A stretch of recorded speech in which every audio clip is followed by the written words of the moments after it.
On my first day at the new job, I found a photograph of my husband on a coworker's desk.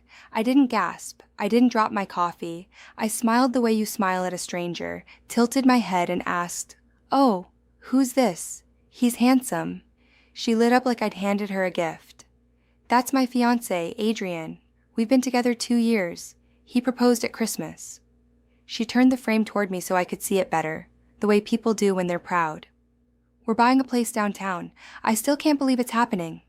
I looked at the man in the silver frame. Same linen shirt I'd folded into a suitcase 11 days ago. Same crooked smile I'd woken up next to that very morning. Same wedding ring, my ring, hidden just out of frame because in the photo his left hand was tucked into his pocket. And I kept smiling. Because on my first day at that company, I had promised myself one thing. I would stay calm no matter what. I just didn't know yet what no matter what was going to mean. My name is Vivian, and this is the story of the worst first day of my life, and the best plan I ever made. Let me back up, because the calm didn't come out of nowhere. I'd earned it. I was 34, and I'd spent 12 years clawing my way up in a field that eats people alive. Brand strategy, crisis communications. I'd stood in front of boards while their stock was in free fall and told them, in a steady voice, exactly which sentence would save them and which one would sink them.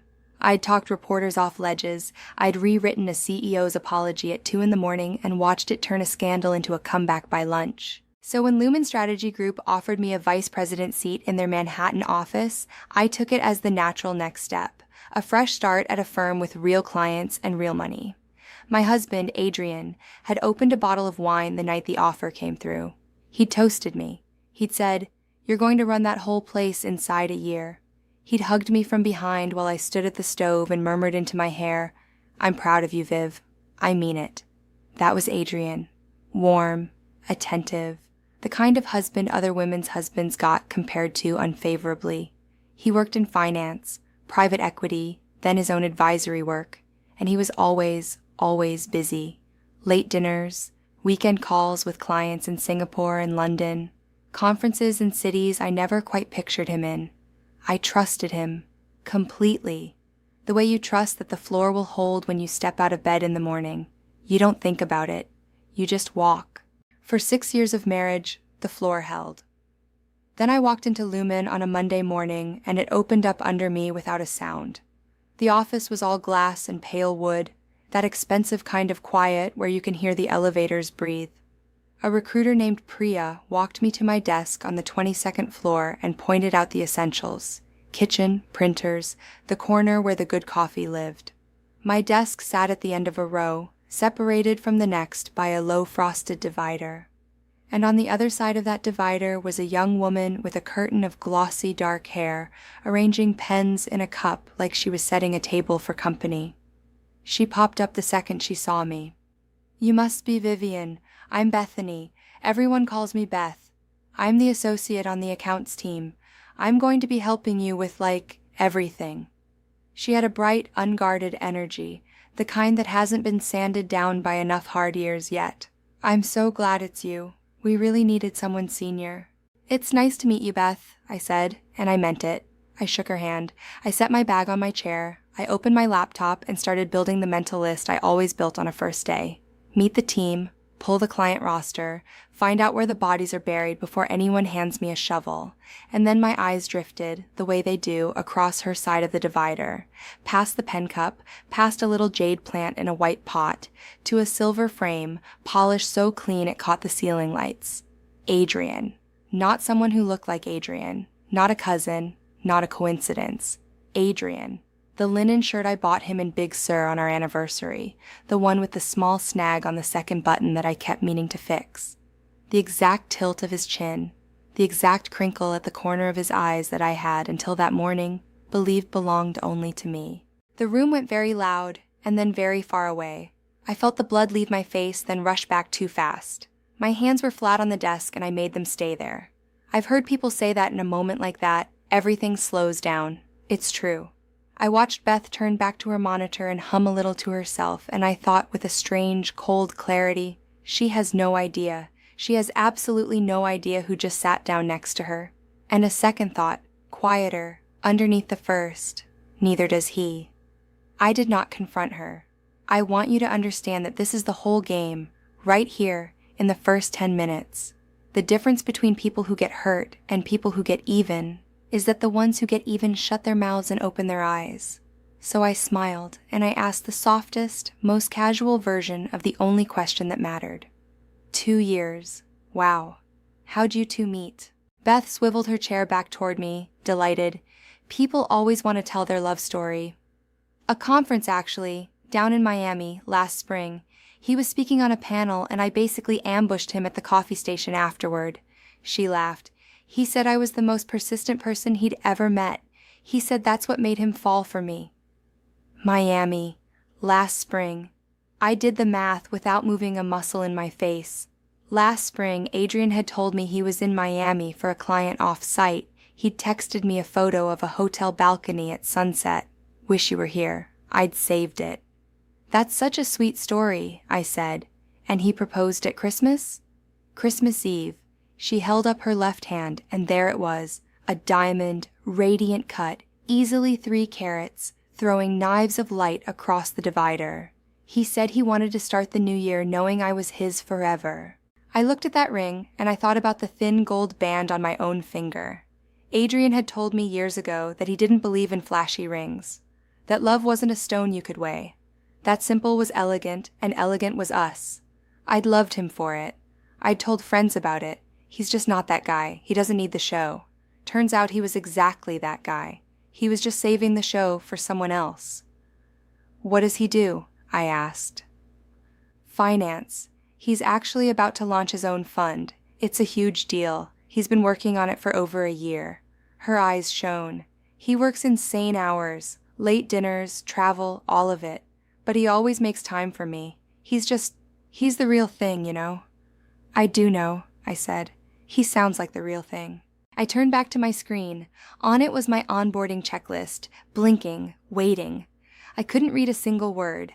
Somewhere behind my ribs, a set of heavy gears was turning, locking into place one tooth at a time, and each click said the same thing. Find out everything. Then decide what it's worth.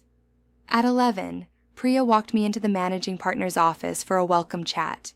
Grant Holloway was silver-haired, warm in a rehearsed way, the kind of man who'd been the smartest person in every room he'd ever entered and never let himself forget it. Vivian Reyes, he said, standing to shake my hand. Your reputation is frankly a little intimidating. I'll try to live down to it, I said, and he laughed, and just like that we were friends. We talked accounts.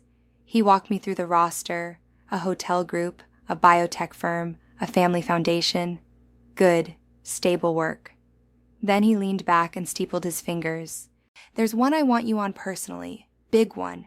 New client, financial services, a fund launching next quarter. High net worth investor base, very sensitive, very image conscious.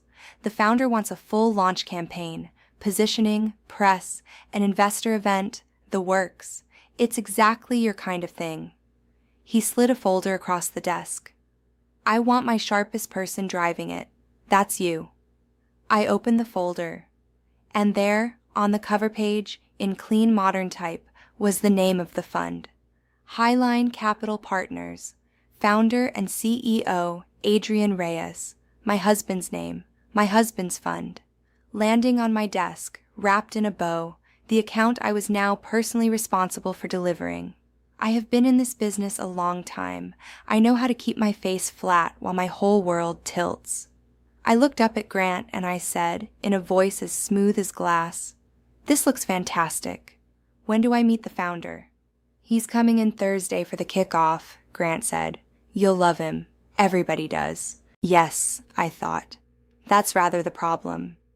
Here's what I understood, walking back to my desk on legs that had gone strangely light. My husband was not just cheating. My husband had built an entire parallel life. A fiancé, a proposal, a fund, a future. And by pure, poisonous luck, both halves of that life had just collided inside the 4 walls of a company where I was now the most senior person on his account. He didn't know I was here. He didn't know Lumen had hired me. He knew the firm. He didn't know the name on the VP door.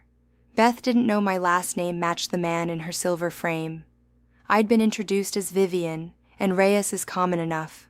And Grant thought he'd just done me a favor. I had, without lifting a finger, ended up holding the one thing a man building a secret empire needs most and guards least: control of the story he tells the world. Most women in my position would have called their husband, screaming. I sat down at my desk, opened a blank spreadsheet, named it something boring like Q3_campaign_notes, and started building the only thing that would matter when the smoke cleared: a record. Over the next 3 days, I became the best colleague Beth had ever had. I don't say that with pride. I say it because it's true and because it worked. I asked her about the wedding. I asked her about Adrian. I let her talk, and she talked, and every word was a brick I quietly stacked into a wall. He's buying us a place in Tribeca, she told me over lunch on Tuesday, glowing. He put the deposit down last month. Floor-to-ceiling windows. He says a man should build the nest before the wedding. Tribeca. A deposit. Last month. I remembered a conversation over dinner where Adrian had mentioned, casually, that he was looking at a downtown investment property. Rental income, he'd said. A smart hold for our portfolio. I'd said, "Sounds great, honey," and passed the salad. "He sounds generous," I said. "He's the most generous person I've ever met." She lowered her voice like she was confessing something. "He even helped me pay off my student loans. I told him he didn't have to, and he said, 'Beth, what's mine is yours now. What's mine is yours.'" I nearly laughed. It was mine, all right. It was ours, his and mine. The joint accounts we'd built brick by brick over 6 years. And he'd been handing it to her while telling her it fell from the sky. On Wednesday, a delivery arrived for Beth at the office. A garment bag from a designer boutique. A dress, she told me, breathless, for the launch. Adrian wants me on his arm when he meets the investors. He says I'm his good luck charm. She held it against herself and spun. "Do you think white is too bridal for a work event?" "I think you'll be the most memorable person in the room," I said. I wasn't lying about that either. Every night that week, I came home to the man himself. That was the part that took real spine. Adrian would walk in at 10, 11, loosening his tie, smelling faintly of somewhere expensive, and he'd kiss my forehead and ask about my new job. "How's the firm?" he'd say, dropping onto the sofa. "Treating my brilliant wife right?" "Getting there," I'd say. "Still learning the accounts." "Anything good?" I'd smile. "Oh, you know, hotels, a biotech thing, some finance client Grant's excited about." And I'd watch his face. And there wouldn't be a flicker. Not one. He genuinely had no idea. He thought Highline Capital was safe behind a wall of glass 40 blocks from our apartment. He had no idea the wall had my name on it. "Finance is a snake pit," he'd say, loosening his cuffs. "Be careful who you trust." "I'm learning that," I'd say. He told me that whole week that he had late dinners with backers. Singapore money, he said. A crucial funding round. He was so close to closing it. He was tired but electric, the way a man is when everything he's ever wanted is finally within reach. And every night after he fell asleep with his arm draped over my waist out of pure muscle memory, I would slide out from under it, walk to the guest room, and open my laptop. The money was the part I dreaded, and the part that mattered most. I logged into our joint accounts, the ones Adrian, the finance guy, managed, the ones I'd stopped scrutinizing years ago because scrutinizing them felt like an accusation, and I'd had no reason to accuse. I pulled 12 months of statements and I read them like a coroner. There they were, wire transfers, B Lane, Beth, 2,000 here, 3,000 there, a rhythm as steady as a heartbeat. I added them up and the total made my mouth go dry. Over $60,000 in a year, drained out of the life we'd built and poured into the life he was building without me. And then the big one. 6 weeks earlier, a wire for $85,000 to a real estate escrow company. The deposit, the nest in Tribeca, the floor-to-ceiling windows, all of it straight out of our savings. I sat in the dark and I did not cry. I want you to know that. I had cried quietly in the shower on Monday once for exactly the length of one song. And then I decided that tears were a currency I couldn't afford to spend because they cloud your judgment and slow your hands. So I stopped. I exported everything, every statement, every transfer, every escrow document. I built a timeline that lined up the wires with the late dinners, the deposit with the investment property, the Miami trip with the conference where a persistent young woman ambushed a married man at a coffee station. Then I did one more search because I'm thorough. Highline Capital's incorporation documents were public. I pulled them. And on the ownership breakdown, right under Adrian's name, there it was. Bethany Lane, partner, 15% equity. He hadn't just given her a ring. He'd given her a piece of a company he'd funded with my money. He'd made his mistress a co-owner of the future he was building on the wreckage of ours. I closed the laptop. I looked at my reflection, faint in the dark screen, and I made 2 calls the next morning. The first was to a divorce attorney named Diane, the best in the city, a woman who'd once told me over dinner that she'd never lost a case where the other side underestimated her client. The second was to Grant Holloway's assistant, to confirm the details of Thursday's kickoff meeting. Because I was going to do this right, and doing it right meant I wasn't going to blow it up in a kitchen. I was going to blow it up in the one place where it would do the most damage and give me the most control. His own launch. Diane met me in a corner booth of a quiet restaurant, ordered black tea, and listened without interrupting for 20 minutes while I laid it out. The photo, the fiancé, the wires, the deposit, the equity stake, the account landing on my desk. When I finished, she set down her cup. "Vivian, I have to ask you something, and I need the honest answer. Do you want him back?" "No," I said, and I felt the truth of it settle into my bones as I said it. "I want to keep what's mine." She smiled, slow and sharp. "Good, because you're sitting on a divorce lawyer's dream. Dissipation of marital assets is bad enough, but he funneled joint funds into a new business entity and gifted equity in that entity to the woman he did it with. A judge is going to have a field day. You don't just get your share, you get his." "There's a complication," I said, "or an opportunity. I don't know which yet." I told her about the kickoff, about the launch event my agency was running, about the fact that I controlled the investor communications, the press strategy, the guest list, the run of show, all of it, for the most important night of my husband's second life. Diane was quiet for a long moment. Then she said, "Let me make sure I understand. You are being paid, professionally, to make his fund look good, and he doesn't know it's you." "Correct." "And on the biggest night of his career, in front of the investors he needs to survive, you'll be the person holding the microphone." "Correct." She leaned back. "Vivian, I've been doing this for 20 years. Most people who get betrayed want to burn the house down. It feels good for about 10 minutes, and then they're standing in the ashes with nothing. You don't want to burn the house down. You want to sell it out from under him while he's still inside. I want," I said carefully, "for every person whose money he needs to know exactly who they're handing it to. I want it to come out in a way he can't spin, in a way that's documented, in a way that protects me legally and finishes him professionally. And I want it to happen on the one night he can't survive it." Diane raised her tea. "Then don't miss. Thursday, the kickoff." I got to the office early and set up the conference room myself. Fresh coffee, printed decks, my name, Vivian Reyes, VP, Client Strategy, on a little placard at the head of the table, angled just so. At 9 sharp, Grant walked in with the client. Adrian looked incredible. He always did before a big meeting. The good suit, the confident jaw, the easy grin that had opened 1,000 doors.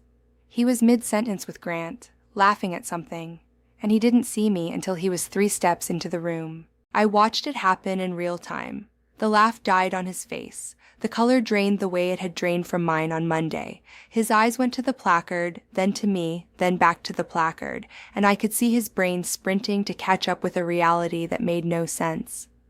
"Adrian," I said, standing, extending my hand across the table with a warm, professional smile. "I'm Vivian. I'll be your lead on the launch. I've read everything. I think we're going to do something really special." Grant beamed, oblivious. "You two will get along great. Vivian's the best I've got." Adrian's hand was cold when he took mine. "We've met," he managed.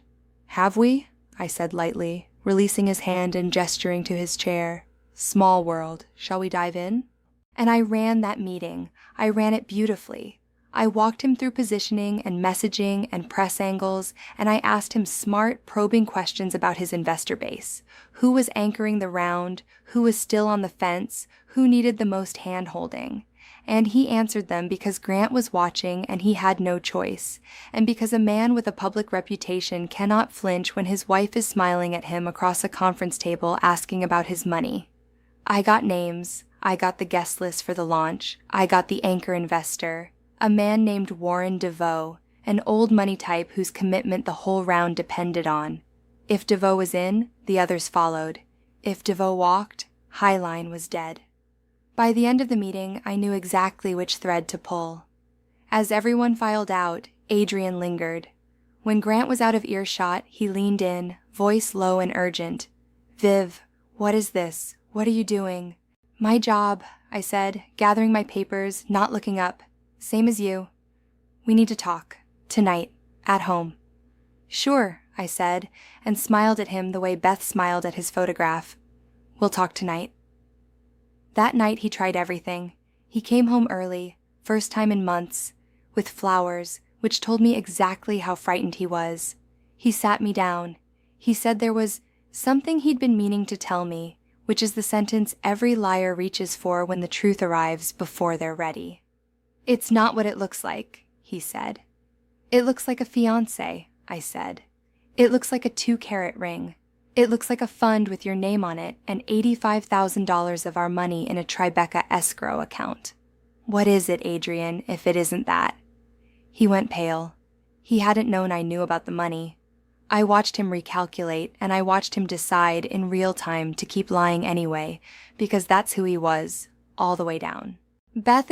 She's an investor relationship," he said. "It got complicated. I let it go too far. But it's over, Viv, I swear. I've been trying to end it. You proposed at Christmas," I said. "You put down a deposit 6 weeks ago. You gave her 15% of the fund. That's not something ending, Adrian. That's something you're building." For 1 second, the mask slipped, and I saw the man underneath, the one who calculated everything, who had run his whole life on the assumption that he was the smartest person in every room and everyone else was furniture. He looked at me and I could see him thinking, how do I get her to stand down? How do I keep the launch alive? How do I keep both? "Vivian," he said, softening his voice into the register he used for closing deals. "Think about what you have to lose. That fund is going to be worth a fortune. You're my wife. You're entitled to half of everything I build. If you walk into that launch and cause a scene, you're not hurting me. You're hurting yourself. You're burning your own money." And there it was. He thought this was a negotiation. He thought I still wanted a piece of the future he'd stolen from me. He didn't understand that I no longer wanted a share of anything with his name on it. I wanted it gone. "You're right," I said. "I should think about it." Relief flooded his face. He thought he'd bought himself time. He thought he'd talked me down, the way he talked everyone down. "I'll figure this out with Beth," he said. "I'll handle it quietly. Nobody has to know anything. We can go back to normal." "Normal," I repeated. "Yes, let's do that." He slept like a baby that night. I lay awake beside him, calm as a lake, and finalized the run of show for his launch. The next 2 weeks were the strangest of my life. I planned his triumph with a smile. I sat across from him in strategy meetings and made his fund look extraordinary. I coached him on his investor pitch. I wrote his opening remarks, genuinely good ones, the best he'd ever have, because I am very good at my job and because a beautiful stage makes a longer fall. Grant told me twice that the client was thrilled with the work. And beside me, every day, Beth glowed. She showed me her white dress. She showed me the shoes Adrian had bought her. She asked my advice on how to introduce herself to the investors' wives. "I want to make him proud," she said. "This is the night everything starts for us." I helped her. I told her which fork, which small talk, how to hold a champagne flute so her hand didn't shake. And here's the thing I need you to understand, because it's the part that separates my story from the cheap version. I was not out to destroy Beth. Beth was 26. Beth had been handed a fairy tale by a man 3 moves ahead of her at every step. Beth believed she was building a life with a single man who loved her, and every dollar he'd spent on her was a dollar he'd stolen from me, but she didn't know that, any more than I'd known about her. We were 2 women standing on either side of the same lie, and only one of us had built it. So I made a decision that surprised even Diane. 3 days before the launch, I asked Beth to get a drink with me after work. Just us. Team bonding, I said. We sat in a quiet bar off the lobby, and after her second glass of wine, when she was loose and happy and telling me for the 40th time how lucky she was, I set my phone on the table between us, face up. On the screen was the photo I'd found weeks earlier, Adrian's left hand, resting on a restaurant table, a plain gold band clearly visible on his ring finger. "Beth," I said gently, "I need to show you some things. And I need you to know that I'm not showing you to hurt you. I'm showing you because you deserve the truth before Thursday night, from a woman, in private, instead of finding out some other way." She looked at the phone. She looked at me. And then, because some part of her had always known, because the human heart always knows, her face began to crumple. "Whose ring is that?" she whispered. "His," I said. "He's married, Beth. He's been married for 6 years. I paused. "To me." I won't tell you everything she said, because some of it isn't mine to repeat.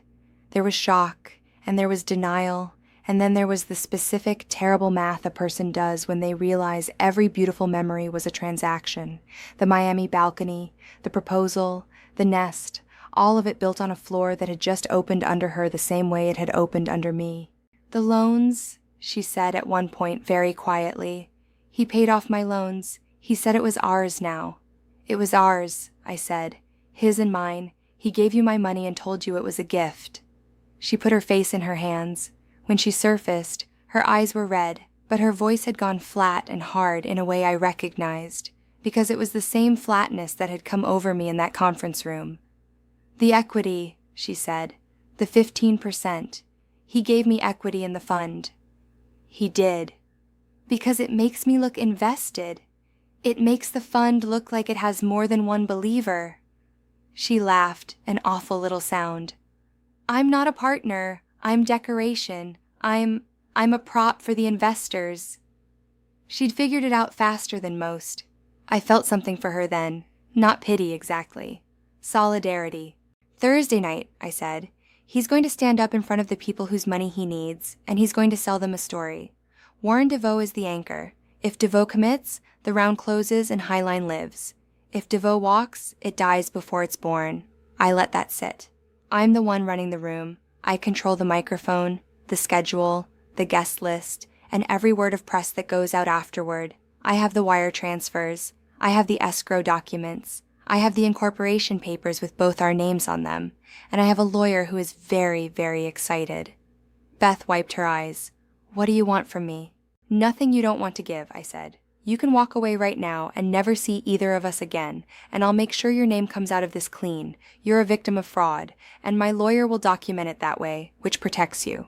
Or," I paused, "you can be in the room Thursday, standing next to him in the white dress, his good luck charm, right up until the moment it isn't."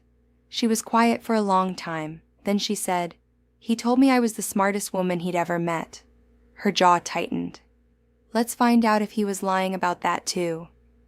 The Highline Capital launch was held in a private event space on the 40th floor of a midtown tower. Walls of glass, the whole city spread out below like something you could own. I designed it. Every element. Warm light, quiet jazz, waiters with champagne, an enormous screen at the front cycling through the Highline logo, and the projections that made grown men reach for their checkbooks. 40 guests, investors, their spouses, a handful of finance press I'd handpicked myself. Adrian arrived in a midnight blue tuxedo, radiant, in his element, working the room like the star he'd always believed he was. Beth was on his arm in white, luminous, playing her part so perfectly that even I almost believed it. She caught my eye once, across the room, and gave me the smallest nod. Warren DeVoe arrived at 8, gray-suited and unhurried, the kind of wealth that never rushes because it never has to. Adrian steered him toward the good champagne, laughing, glowing. I watched from the side of the room, clipboard in hand, the picture of the professional making sure the client's big night went off without a hitch. At 8:30, I stepped to the front and tapped a microphone. "Good evening, everyone. Thank you for being here. I'm Vivian Reyes, and my firm has had the privilege of building the launch for Highline Capital. Warm smiles around the room. Before I hand things over to our founder, I want to say a few words about what makes an investment like this one worth making. Because it isn't just returns, it's trust. I let the words settle over the room. When you hand someone your capital, you're really handing them your judgment about their character. You're betting that the story they tell you is the story that's true. So tonight, before Adrian tells you his story, I think it's only fair that you have all the information. I smiled. Full disclosure, as they say in finance. Adrian's face changed, slowly at first, then all at once. Highline Capital, I continued, was seeded with just under $100,000 in founder capital. That's public. It's in the documents. What isn't in the documents you were handed tonight is where that capital came from. I clicked a small remote in my hand, and the screen behind me changed. The Highline logo vanished. In its place, a bank statement. Wire transfers, highlighted. The escrow document. The dollar figures large enough to read from across the room. Every dollar of that founder capital, I said, my voice never rising, came out of a joint marital account. Mine and Adrian Reyes's. I paused. I'm his wife. We've been married for 6 years. The room went so quiet you could hear the jazz still playing, absurdly, from a corner speaker. He didn't tell me he was starting this fund. He didn't tell me he'd spent our savings to seed it, or that he'd used our money to put down a deposit on a downtown apartment, or that he'd gifted 15% of this company. The screen changed again, to the incorporation document, Beth's name circled in red. To a partner who, until 3 days ago, believed she was his fiancée. Every head in the room turned. Beth stepped forward, out of Adrian's shadow, and set her champagne flute down on the nearest table with a small, deliberate click. He told me I was a founding partner, she said, her voice carrying clear across the silent room. It turns out I'm a marketing expense. She looked at Warren DeVoe directly. I'd think very carefully, Mr. DeVoe, about a man who lies this easily to the 2 people closest to him. Imagine what he'll tell you. Adrian finally found his voice. This is a personal matter. It has nothing to do with...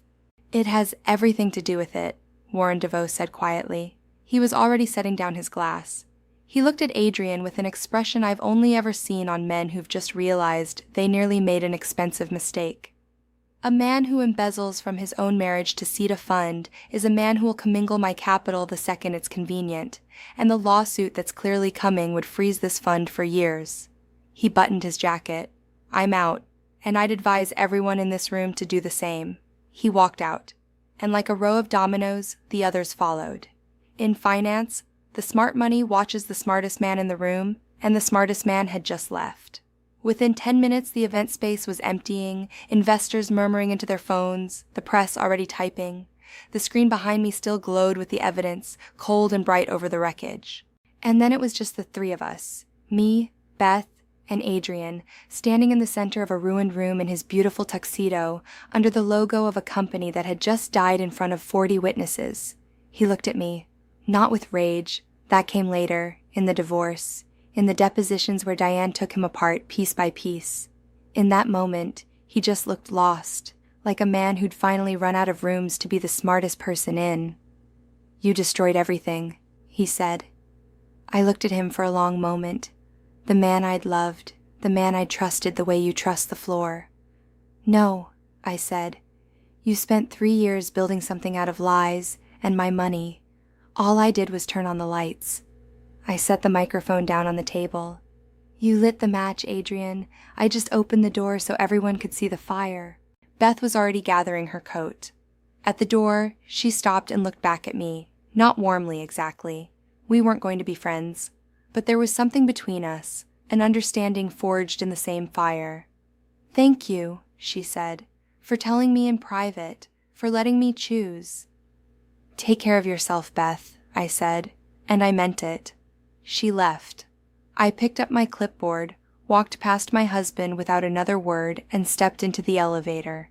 As the doors closed, I saw him standing there alone, in the middle of the ruins, under the glow of a name that no longer meant anything. The divorce took 4 months.